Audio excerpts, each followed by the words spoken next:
اعوذ باللہ من الشیطان الرجیم بسم اللہ الرحمن الرحیم من یطع الرسول فقد اطاع اللہ ومن تولی فما ارسلناک علیہم حفیظا۔ سورہ نساء آیت نمبر 81۔ یعنی جو رسول کی اطاعت کرے تو سمجھ لو کہ اس نے اللہ کی اطاعت کی، اور جو لوگ پیٹھ پھیر گئے تو یاد رہے کہ ہم نے تجھے ان پر نگہبان بنا کر نہیں بھیجا۔ وَاعْتَصِمُوا بِحَبْلِ اللَّهِ جَمِيعًا وَلَا تَفَرَّقُوا۔ سورہ آل عمران آیت نمبر 104۔ یعنی اور تم سب کے سب اللہ تعالیٰ کی رسی کو مضبوطی سے پکڑ لو اور پراگندہ مت ہو۔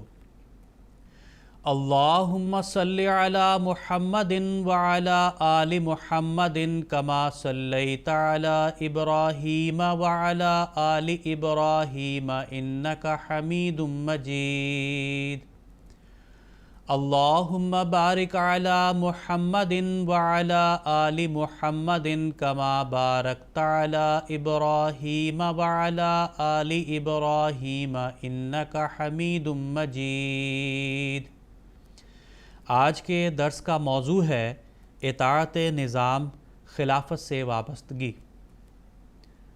عن انس رضی اللہ تعالی عنہ قال قال رسول اللہ صلی اللہ علیہ وسلم اسمعوا واطیعوا وان استعمل علیکم عبد حبشی کأن رأسہ زبیب۔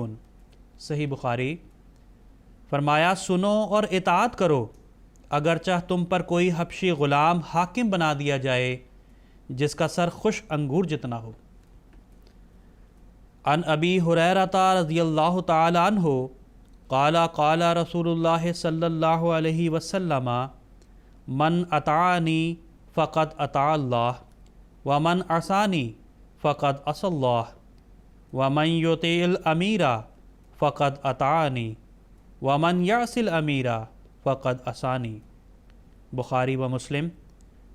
حضور صلی اللہ علیہ وسلم نے فرمایا جس نے میری اطاعت کی اس نے اللہ کی اطاعت کی، اور جس نے میری نافرمانی کی اس نے اللہ کی نافرمانی کی، اور جس نے امیر کی اطاعت کی اس نے میری اطاعت کی، اور جس نے امیر کی نافرمانی کی اس نے میری نافرمانی کی۔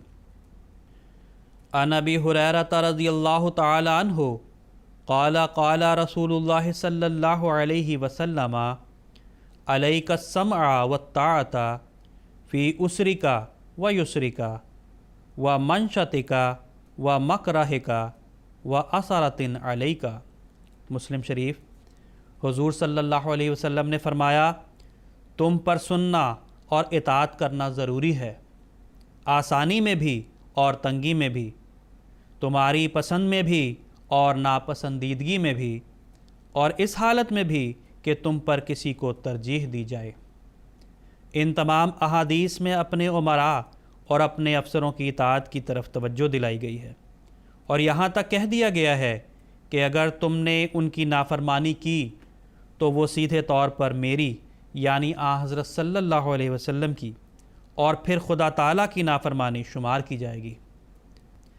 جماعت احمدیہ کے نظام میں بھی امراء کی اطاعت ان احادیث کی روح سے ضروری و لازمی سمجھی گئی ہے، اور ان تمام باتوں سے بڑھ کر خلافت کی اطاعت اور اس سے وابستگی ایک جز لا ینفک گردانی گئی ہے۔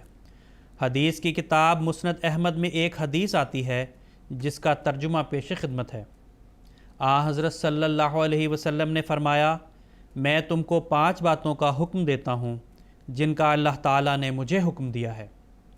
جماعت کے ساتھ رہو، امام وقت کی باتیں سنو، اس کی اطاعت کرو، دین کی خاطر وطن چھوڑنا پڑے تو وطن چھوڑ دو، اللہ کے راستے میں جہاد کرو۔ پس جو شخص جماعت سے تھوڑا سا بھی الگ ہوا اس نے گویا اسلام سے گل و خلاصی کرا لی، سوائے اس کے کہ وہ دوبارہ نظام جماعت میں شامل ہو جائے۔ حضرت مسیح موعود علیہ الصلاۃ والسلام فرماتے ہیں اطاعت ایک ایسی چیز ہے کہ اگر سچے دل سے اختیار کی جائے تو دل میں ایک نور اور روح میں ایک لذت اور روشنی آتی ہے، مجاہدہ کی اس قدر ضرورت نہیں ہے جس قدر اطاعت کی ضرورت ہے۔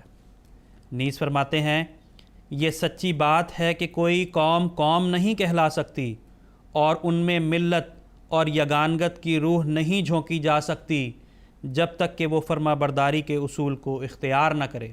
الحکم نمبر 5 صفحہ 1 سن 1901 عیسوی۔ حضرت مسلم موعود رضی اللہ تعالی عنہ اپنی جماعت کو کامل اطاعت کی نصیحت کرتے ہوئے فرماتے ہیں اگر تم کامیابی حاصل کرنا چاہتے ہو تو تمہارا کام یہ ہے کہ تم ایک ہاتھ کے اٹھنے پر اٹھو اور ایک ہاتھ کے گرنے پر بیٹھ جاؤ۔ جب تک یہ روح زندہ رہے گی مسلمان بھی زندہ رہیں گے، اور جس دن یہ روح مٹ جائے گی اس دن اسلام تو پھر بھی زندہ رہے گا، مگر خدا تعالیٰ کا ہاتھ ان لوگوں کا گلا گھونٹ کر رکھ دے گا جو محمد رسول اللہ صلی اللہ علیہ وسلم کی اطاعت سے انحراف کرنے والے ہوں گے۔ تفسیر کبیر جلد نمبر 6 صفحہ 412۔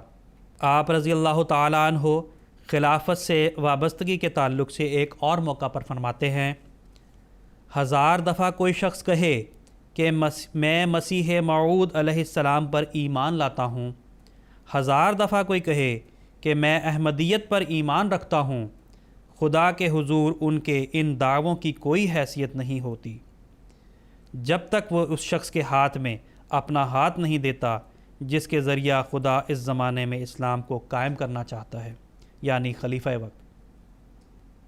جب تک جماعت کا ہر شخص پاگلوں کی طرح اس کی اطاعت نہیں کرتا اور جب اس کی اطاعت میں زندگی کا ہر لمحہ بسر نہیں کرتا اس وقت تک وہ کسی قسم کی فضیلت اور بڑائی کا حقدار نہیں ہو سکتا۔ الفضل 15 نومبر 1946 عیسوی۔ پھر فرماتے ہیں اے دوستو، میری آخری نصیحت یہ ہے کہ سب برکتیں خلافت میں ہیں۔ نبوت ایک بیج ہوتی ہے جس کے بعد خلافت اس کی تاثیر کو دنیا میں پھیلا دیتی ہے۔ تم خلافت حقہ کو مضبوطی سے پکڑو اور اس کی برکت سے دنیا کو متمتع کرو تا خدا تعالیٰ تم پر رحم کرے اور تم کو اس دنیا میں بھی اونچا کرے اور اس جہان میں بھی اونچا کرے۔ الفضل 20 مئی 1959 عیسوی۔ اللہ تعالیٰ ہمیں ان تمام ارشادات اور احادیث پر پوری طرح عمل درآمد کرنے کی توفیق عطا فرمائے۔ آمین۔ وآخر دعوانا ان الحمد للہ رب العالمین۔